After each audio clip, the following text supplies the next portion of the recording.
अभी एक बहुत ही महत्वपूर्ण ज्वलंत विषय है जिस पे चर्चा हो रही वो होती है जंक फूड। तो हमारे दर्शक जानना चाहेंगे कि जंक फूड होता क्या है और ये हमारे लिए नुकसानदायक क्यों है। जैसा आपने कहा जंक फूड, तो हम लोग जब अभी प्लान कर रहे थे कि हमें कुछ दर्शकों के लिए ऐसा प्रोग्राम लेना है, तो मैंने कोशिश की कि जंक का एक्चुअल मतलब क्या होता है कहीं से पता करें। तो डिक्शनरी मैंने उठाई और डिक्शनरी में मैंने देखा जंक यानी क्या होता है।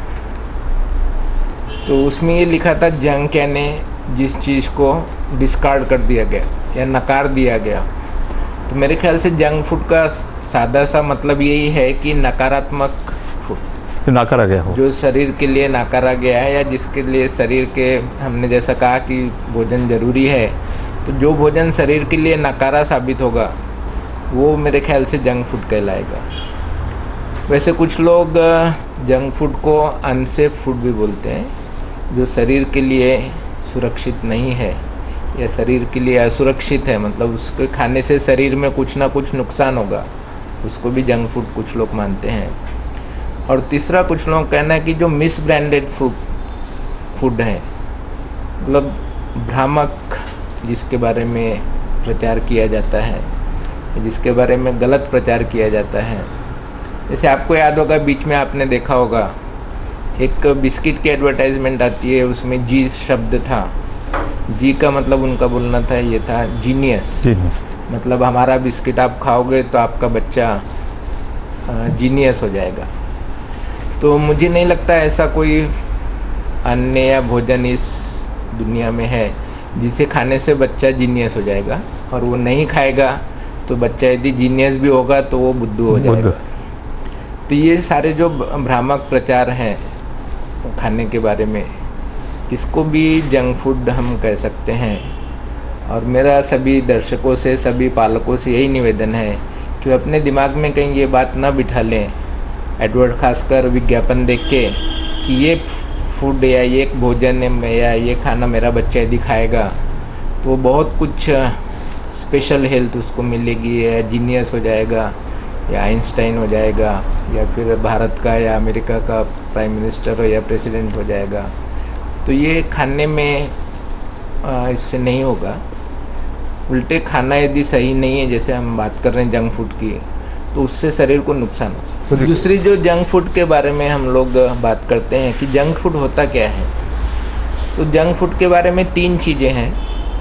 एक तो जिस खाने में ज़्यादा नमक है, जिस खाने में ज़्यादा शक्कर है, और जिस खाने में ज़्यादा फैट है।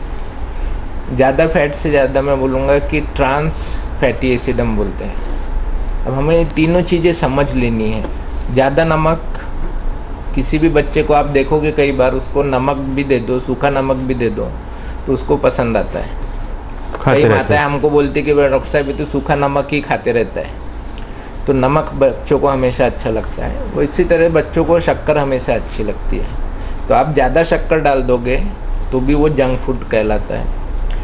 और तीसरा हम लोग देखते हैं कि होटल में या बाहर की उसमें जो भी चीज़ें बनती है, वो तेल जो होता है एक ही तेल बार बार यूज़ होता है। जैसे कढ़ाई में तेल डाल दिया है तो करीब आधा तेल जो बच जाता है सारा पकाने के बाद या तलने के बाद, तो उसे वो फेंकते नहीं है, उसी में और तेल डाल देते हैं। तो बार बार जो तेल गर्म किया जाता है, अपने नेचर में जो ऑक्सीजन होती है, हवा में जो ऑक्सीजन होती है, उससे जो फैट रहता है उसमें काफ़ी बदल आते हैं। उसको हम लोग ट्रांस फैटी एसिड बोलते हैं। तो ये ट्रांस फैटी एसिड जो रहता है ये शरीर के लिए बहुत ही घातक होता है। कोलेस्ट्रॉल बढ़ाएगा, मोटापा बढ़ाएगा, शक्कर से भी मोटापा बढ़ता है, और फिर ज़्यादा नमक खाने से शरीर में पानी जमा होता है तो उससे भी मोटापा बढ़ता है। तो ये सारी तीनों चीज़ों के कारण जो हम आजकल बात कर रहे हैं नॉन कम्युनिकेबल डिसीज़ की, नॉन कम्युनिकेबल डिसीज़ यानी मोटापा। अभी तक हम जानते हैं हमारी अमरावती एरिया में मेड़घाट काफ़ी प्रसिद्ध है कुपोषण के लिए, मतलब अंडर न्यूट्रिशन के लिए। बच्चे को खाना कम मिल रहा है, लेकिन यदि हम पूरे समाज की या पूरे विश्व की पोजीशन देखें तो ये हो रहा है कि मोटापा आने वाली अगले 5-10 साल की बीमारी है। तो जंक फूड खाने से मोटापा बढ़ेगा, मोटापा बढ़ने से ब्लड प्रेशर बढ़ेगा, ब्लड प्रेशर और मोटापा रहने से फिर डायबिटीज़ बढ़ेगी, और ये सब होने के कारण फिर बाद में हार्ट डिसीज़ का भी प्रमाण बढ़ता है।